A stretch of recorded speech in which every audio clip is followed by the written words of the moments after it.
আজকে বাসায় অনেকগুলা ইলিশ মাছ এনেছে।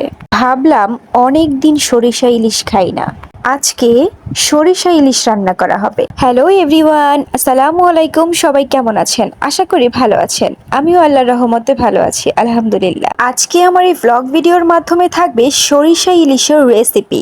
তার জন্য প্রথমেই আমি অনেকগুলো ইলিশ মাছ নিয়ে নিলাম। এবার ইলিশ মাছগুলোকে ভালোভাবে সুন্দর করে কাটার পালা। ইলিশ মাছ কাটবো আর আপনাদের সাথে একটি সুন্দর কথা শেয়ার করব। তো সেই কথাটা বলার আগে আমরা মাছ কাটার সময় আখি আর আমি কিছু কথা বলেছিলাম, সেটা শুনি। ছেড়ে দাও আমাকে কেটো না, ছেড়ে দাও আমি ব্যথা পাচ্ছি, আমার গলায় প্রচুর ব্যথা করছে, দেখেছো আমার রক্ত বেরিয়ে গেছে। আমাকে মেরো না, এটা আমার জীবন বাঁচায়, আমার খোঁজ উঠাইও না। মাছের খোঁজ, মাছের খোঁজ আছে দেখি তো মাছ বাইসে তুমি খোঁজ সারাই উপরে একটা আবরণ আছে, হ্যাঁ জানো যেটা ধুইতে হিগের পরে ওরে। অদ্ভুত কাণ্ড, মাছটা দেখে মনে হচ্ছে না এর পেটের মধ্যে ডিম আছে। ডিম হইছে কাটতে গেলে কা ডিম হইছে আমি বুঝি নাই, মনে করি যে এত ছোট মাছে ডিম হইব না, হঠাৎ ডিম হয়ে গেছে। কথাটি হচ্ছে, আমার হাজবেন্ড ইলিশ মাছ ছাড়া যে কোনো কাঁটাওয়ালা মাছের কাঁটা বেছে ইলিশ মাছ খেতে পারে না সে। তো আমি যবে থেকে তার জীবনে আসছি তবে থেকে আমার সামনে যদি সে মাছ খায়, সেটা যদি কাঁটাওয়ালা মাছ থাকে, সেই মাছে যদি কাঁটা থাকে, তাহলে আমি তাকে সাহায্য করি। তাহলে আমি কে আমার পাশে দাঁড়ানো আছে বা কে আমাদের দেখছে এই জিনিসটা, আমরা দুজনের কেউই সেটা পরোয়া করি না। আমার কথা হচ্ছে, আমার হাজবেন্ড একটা জিনিস পারে না, আমি তাকে হেল্প করছি জিনিসটা খাওয়ার জন্য।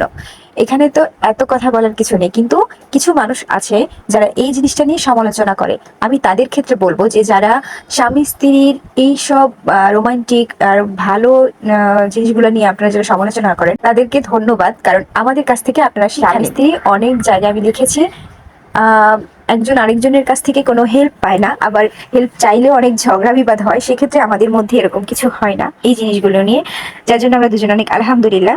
এই কথাগুলো বলার একটাই কারণ অনেক মানুষ আমার পেছনে বলে যে একদম স্বামী ভক্ত, স্বামীকে এইটা করে দেয় ওইটা করে দেয়। আরে আল্লাহ, এগুলা তো মানুষকে দেখানোর জন্য না, এগুলা হচ্ছে স্বামীর প্রতি স্ত্রীর দায়িত্ব, এটা বুঝতে হবে। তাই আমি বলছি, যারা আমার পেছনে সমালোচনা করেন, হাসি তামাশা করেন, তারা প্লিজ এগুলো করবেন না, বরঞ্চ আপনারা নিজেরাও কেয়ারফুল হন এবং আপনাদের স্বামীদের প্রতি যত্নশীল হন।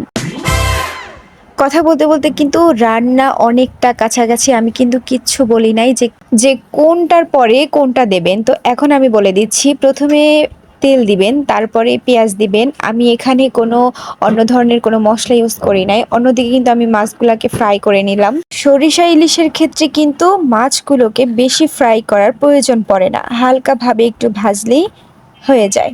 সরিষা ইলিশ রান্না করার ক্ষেত্রে আমি বাড়তি কোনো মশলা ইউজ করি নাই। এখানে নর্মালি পেঁয়াজ, মরিচ, হলুদ, লবণ, তেল, এই কয়টা মশলা ইউজ করেছি।